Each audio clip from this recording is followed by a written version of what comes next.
con ustedes. Que el Señor les bendiga, mis hermanos. Este mensaje de la palabra del Señor está ubicado en el Salmo 36. Si quiere, vaya conmigo, tome su Biblia o su aplicación en el teléfono y vamos a leer la palabra del Señor. Este salmo, que es Salmo de David, está dividido en tres partes. La primera parte, versículo 1 al versículo 4, los frutos de la impiedad. Segunda parte, versículo 5 al 9, la gracia de Dios. Y tercera parte, versículos 10 al 12, intercesión de David por otros. Vamos a la primera parte, versículo 1 al 4, los frutos de la impiedad. Vamos en el versículo 1. Dice, la iniquidad del impío me dice al corazón, no hay temor de Dios delante de sus ojos. La versión de la Biblia Las Américas dice, la transgresión habla al impío dentro de su corazón, no hay temor de Dios delante de sus ojos. El Señor Dios Todopoderoso ha dejado al hombre, ¿sabe qué? La conciencia. No solo a los creyentes, estamos hablando del hombre en general. Ha dejado la conciencia. Por lo tanto, sabe el hombre lo que es bueno y lo que es malo. Sabe lo que hace. Por ejemplo, desde un niño pequeñito, desafiante con el padre, a los 8 años, desafiándolo y desobedeciendo. Y por ejemplo, el rey Josías, que él caminó en el camino del Señor. Y si no se había convertido a los 8 años, cuando fue proclamado rey, a los 17 años él hizo grandes reformas en Israel, producto de su corazón vuelto a Dios. Es increíble cómo Dios ha dejado en el hombre la conciencia para hacerlo responsable de sus actos. Romanos 3:18 dice la palabra del Señor, no hay temor de Dios delante de sus ojos, hablando del hombre. Por el contrario, cuando el hombre tiene temor de Dios, cuando el hombre considera a Dios, en Proverbios 9:10, ¿qué dice? El temor de Jehová es el principio de la sabiduría y el conocimiento del Santísimo es la inteligencia. Por lo tanto, mi hermano, el hombre es absolutamente responsable de lo que hace. Vamos al Salmo 36, vamos al versículo 2. Dice, se lisonjea, por tanto, en sus propios ojos, de que su iniquidad no será hallada y aborrecida. Este autoengaño, ¿no? Lo llevará a la perdición. No es Satanás, es su propio pecado, de este hombre malo, de este hombre perverso, el que no lo deja ver. Deuteronomio, capítulo 29, versículo 19, dice, y suceda que al oír las palabras de esta maldición, él se bendiga en su corazón, diciendo, tendré paz, aunque ande en la dureza de mi corazón, a fin de que con la embriaguez quite la sed. Es este autoengaño. El hombre quiere creer que está en lo correcto y que Dios no lo va a alcanzar. Eso es una realidad en esta sociedad que usted puede observar el día de hoy. El Salmo 10, versículo 11 dice lo siguiente. Dice, en su corazón Dios ha olvidado al hombre malvado. Ha encubierto su rostro, nunca lo verá. El pecado, mi querido hermano, genera endurecimiento del corazón. El concepto es muy claro en el Nuevo Testamento. Por lo tanto, él no puede ver su camino de destrucción y tiene un erróneo pensamiento de su maldad, que Dios no la ve. Podríamos explicarlo con la palabra, con que se asevera este endurecimiento. Dice corazón endurecido. Esa es una palabra que se llama porosis. Significa endurecimiento. Él es así. Efesios 4:18 dice la palabra del Señor, teniendo el entendimiento entenebrecido, ajenos de la vida de Dios. Y dice, por la ignorancia que en ellos hay, y aquí viene la palabra, por la dureza de su corazón. Endurecimiento. Por el contrario, a nosotros la Biblia nos manda a otra cosa, nos manda a ser sabios. ¿En qué? No ser sabios en nosotros mismos o en sí mismos. A que también nos manda a que nos apartemos del mal. Totalmente distinto a lo que hace este hombre impío. Proverbios capítulo 3, versículo 17 dice la palabra del Señor, no seas sabio en tu propia opinión. Teme a Jehová y apártate del mal.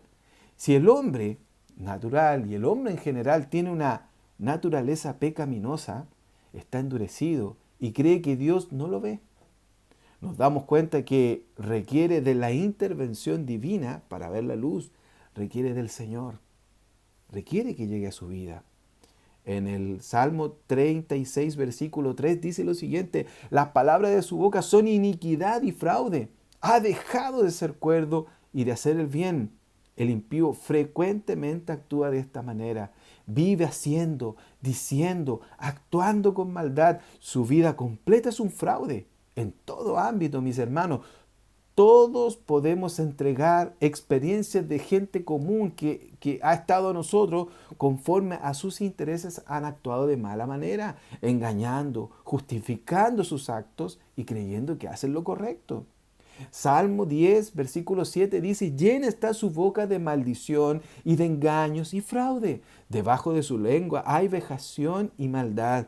Salmo 12, versículo 2 dice: habla mentira cada uno con su prójimo. Habla con labios lisonjeros y con doblez de corazón. El hombre impío no podemos esperar algo mejor. Ellos son así. Salmo 36, versículo 4. Ya vamos en el versículo 4. Medita maldad sobre su cama, está en camino no bueno. El mal no aborrece. La consecuencia natural de la maldad, mi hermano, es que vive pensando en lo mismo, en la maldad, al punto de maquinar maldad contra otros. Realiza planes con su maldad, aún en su cama, trasnochan, piensan, se desviven por su maldad. Proverbios capítulo 4, versículo 16 dice lo siguiente: porque no duermen ellos si no han hecho mal, y pierden el sueño si no han hecho caer alguno. Son malos, meditan en su maldad. Muy similar es lo que dice Miqueas capítulo 2, versículo 1. Hay de los que en sus camas piensan iniquidad y maquinan el mal, y cuando llega la mañana lo ejecutan, porque tienen en su mano el poder. Para uno, para usted, para mí, como creyentes, esto es inentendible, que la gente actúe de esta manera. Es inconcebible. ¿No es así, mi hermano? Esta forma de vivir golpea muy fuerte en nuestros corazones. ¿Cómo actúan así? Uno ve estas cosas en las redes sociales, tanta cosa que sale. Ve con gente cercana la maldad cómo está. Si usted ha sido presa de alguien así, que actúa de esta manera, confía en el Señor, mi hermano. Él obrará en justicia. De Él es la venganza y la retribución, como dice ahí en Deuteronomio capítulo 32, versículo 35. Por otra parte, es muy fuerte la palabra del Señor en Isaías capítulo 5, versículo 20. Hay de los que a lo malo dicen bueno y a lo que bueno, malo, que hacen de la luz tinieblas y de las tinieblas luz, que ponen lo amargo por dulce y lo dulce por amargo. Hay un juicio para ellos. Volvamos al Salmo 36. Ahora la segunda sección, que es del versículo 9. En esta segunda sección del Salmo 36, abarca desde el versículo 5 al versículo 9. Vamos ahí a hablar y es de la gracia de Dios manifestada en este Salmo. Versículo 5 dice la palabra del Señor: Jehová, hasta los cielos llega, ¿qué? Llega tu misericordia. Y tu fidelidad alcanza hasta las nubes. El Salmo 103, versículo 11 dice: porque como la altura de los cielos sobre la tierra, engrandeció su misericordia sobre los que le temen. Esta declaración maravillosa de la gracia de Dios. Cuán grande es la misericordia de Dios, cuánto amor derrama el Eterno sobre la humanidad. Él hace salir el sol sobre malos y buenos y hace llover sobre justos e injustos. Lo dice ahí en Mateo capítulo 5, versículo 45. Él alimenta las aves del cielo. Mateo 6, 26. Esta gracia del Señor, esta misericordia del Señor. Me fascina mucho la declaración que Dios hace, esa porción bíblica ahí en Lamentaciones, capítulo 3, versículos 22 y 23. Porque o por la misericordia de Jehová no hemos sido consumidos, porque nunca decayeron sus misericordias. Nuevas son cada mañana, grande es tu fidelidad. Es la gracia del Señor. Salmo 36, versículo 6. Ya vamos en el versículo 6. Dice, tu justicia es como los montes de Dios, tus juicios abismo grande. Oh Jehová, al hombre y al animal conservas. La justicia de Dios, mi hermano, es un atributo solo de Él, del Eterno, el cual se manifiesta en su rectitud absoluta para su comportamiento, por ejemplo, para condenar, para bendecir y para salvar. No podemos comparar la justicia de Dios con la equidad o la imparcialidad del hombre en lo absoluto. Ve ustedes cómo a través de las redes sociales se habla de equidad, pero la equidad del hombre es distinta a la del Señor. Él lo hace en su santidad, en su perfección. En lo absoluto se puede comparar la equidad del hombre con la equidad de Dios o la imparcialidad del hombre con la justicia y con la equidad de Dios. En lo absoluto. Lo que para el hombre es correcto, para Dios no lo es, mi hermano. Lo que para el hombre es bueno, para Dios no lo es. Lo que para el hombre es equitativo y por lo que el hombre lucha, para Dios no lo es. ¿Al hombre acaso le parecen justas frases como las siguientes, por ejemplo? ¿Los postreros serán primeros? No le parece justo al hombre. ¿O por gracia sois salvos? Al hombre no le parece justo. ¿O al que más se le perdona, más ama? Al hombre no le parecen justas esas frases. ¿Dar a su hijo por salvar a terribles pecadores? Al hombre no le parece justo esto. La palabra de Dios declara ahí en el Salmo 71, versículo 19, y tu justicia, oh Dios, hasta lo excelso. Tú has hecho grandes cosas, oh Dios, ¿quién como tú? Qué impresionante, hermano querido, la gracia de Dios manifestada en este Salmo. Salmo 36, versículo 7, vamos en el versículo 7 ya. Cuán preciosa, oh Dios, es tu misericordia. Por eso los hijos de los hombres se amparan bajo la sombra de tus alas. Cuán preciosa, cuán indescriptible, cuán inigualable. ¿Hay algo que se le pueda comparar a esto? ¿Hay algo que se pueda comparar? No hay nada. El Salmo 91:4 dice, con sus plumas te cubrirá y debajo de sus alas estarás seguro. Escudo y adarga es su verdad. Es tan preciosa la misericordia del Señor que nos ponemos bajo de sus alas y ahí estamos cubiertos. Salmo 57, versículo 1 dice ahí, ten misericordia de mí, oh Dios, ten misericordia de mí, porque en ti he confiado mi alma y en la sombra de tus alas me ampararé hasta que pasen los quebrantos. Ponerse bajo las alas del Señor es confiar en Él. Ponerse bajo las alas del Señor es depender de Él, esconderse en Él y no alejarse de Él. Qué maravilloso es el Señor. Usted está en quebranto, está en dificultad, está en una situación difícil bajo las alas del Señor. Es su gracia. Vamos al versículo 8 de este Salmo 36.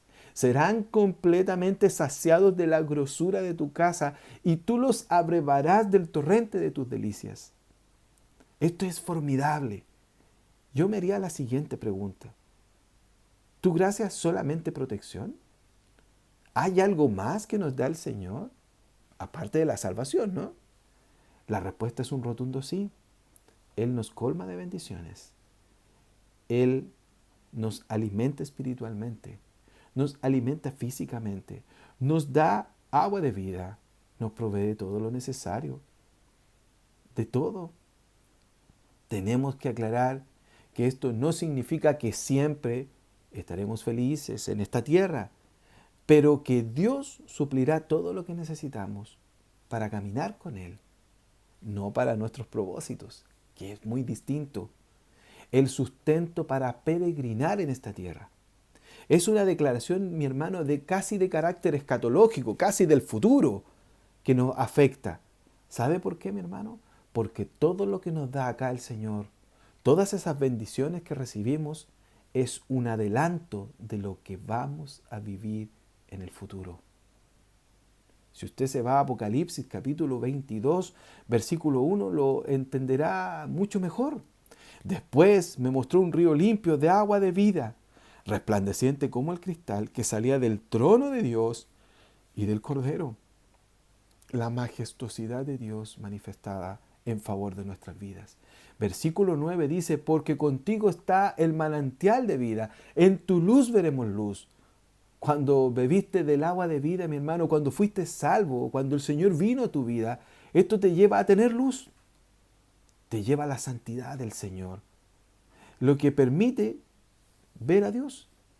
Esa es la luz del Señor, la luz de la palabra de Dios en nuestra vida también, como el Salmo 119, versículo 105. Enfatiza de manera especial, en tu luz veremos luz, dando a entender que no hay otro en el cual podemos tener luz, solo en Él. La revelación más hermosa de nuestro Señor Jesucristo es por medio de su palabra. Ahí encontramos luz. ¿Quién es la luz? La luz es el Señor. Juan 9:5, lo podemos encontrar ahí. Entre tanto que estoy en el mundo, luz soy del mundo. Esta es la gracia maravillosa de Dios para nuestras vidas, mi hermano. Por iniciativa de Él, lo encontramos a Él. Y gloria al Eterno por esto. Vamos a la última parte de esta sección del Salmo. ¿Les parece bien? Vamos ahí entonces, del versículo 10 al versículo 12. Intercesión de David por otros, por él y por los malvados. Dice ahí, extiende tu misericordia a los que te conocen y tu justicia a los rectos de corazón. El salmista ora a Dios pidiendo esa misericordia, que esa misericordia se extienda a quienes lo conocen. ¿No es esto lo que hacemos los creyentes, orar por nuestros hermanos? ¿No es así, mi hermano? Cuando usted eleva una plegaria, ora por su hermano. Es así. Pedimos que los hermanos sean cubiertos, sean guardados por el Eterno, sanados, restaurados, que su justicia esté en favor de sus hijos. En el Nuevo Testamento, el libro de Efesios, capítulo 6, versículo 18, nos amplía un poco más la idea.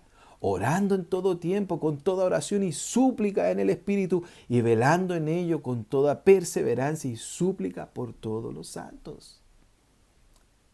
Qué maravilloso es el Señor, nos permite orar por nuestros hermanos. Versículo 11 del Salmo 36 dice, no venga pie de soberbia contra mí, ni mano de los impíos no se mueva. El salmista ruega por su propia vida, para que a pesar de tener este conocimiento y revelación del Eterno, en el fondo pide no ser desamparado por aquel en el cual él se esconde. Es quizás el temor natural de toda persona, el temor que puede sentir usted, temor que he sentido yo, de caer en las manos de los impíos, pero que por medio de esta oración depositamos nuestra confianza en el Señor, confiamos en Él y nos escondemos en Él. Job 13:23 dice lo siguiente, ¿cuántas iniquidades y pecados tengo yo? Hazme entender mi transgresión y mi pecado. Romanos 7:24, miserable de mí, ¿quién me librará de este cuerpo de muerte? Oro por mí, para esconderme en el Señor y no caer en manos de los impíos. Volvamos al Salmo 36, versículo 12, dice ahí, allí cayeron los hacedores de iniquidad, fueron derribados y no podrán levantarse. Los malvados, los inicuos que quieren echar mano de los creyentes, de usted, mi hermano, de mí, no prosperarán. Un día rendirán cuentas delante del Señor, ya que la mano poderosa de Dios nos defiende ahora y en el futuro tendrán su paga. Salmo 140, versículo 10 dice, caerán sobre ellos brasas, serán echados en el fuego, en abismo profundo de donde no salgan. Isaías 26:14, muertos son, no vivirán, han fallecido, no resucitarán, porque los castigaste y destruiste y deshiciste todo su recuerdo. Qué tremendo, mi hermano, este Salmo 36. En conclusión, existe una diferencia notoria, mi hermano, entre los frutos de la impiedad y la gracia de Dios. Es, en definitiva, un contraste entre el corazón del impío y el corazón de Dios. No existe cómo realizar esta comparación. El corazón del impío habla y no tiene temor de Dios. Se jacta de lo que hace, creyendo que nadie se da cuenta, con una boca inicua. Piensa constantemente en el fraude, en la maldad, llega a planificar maldad, eligiendo el camino malo. Por su parte, la gracia de Dios, la misericordia de Dios se extiende más allá de los límites que nuestra mente puede entender la mente humana. Su justicia es inalterable, inamovible, son un garante, una garantía para nuestra vida. Quizás podríamos decir, con ese himno que alguna vez hemos entonado, oh tu fidelidad, cada momento la veo en mí. Nada me falta, pues todo provee. Grande Señor es tu fidelidad. Esto nos lleva a ampararnos, a escondernos en Él. Seremos saciados de lo espiritual, pero también provistos para la necesidad de nuestra vida, para peregrinar en esta vida. No nos promete una vida de rosas, pero sí que estará con nosotros en nuestra necesidad para socorrernos.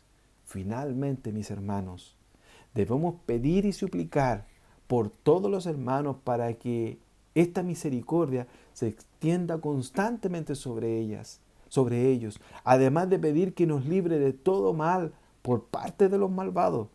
¿Cuál es la razón de todo esto?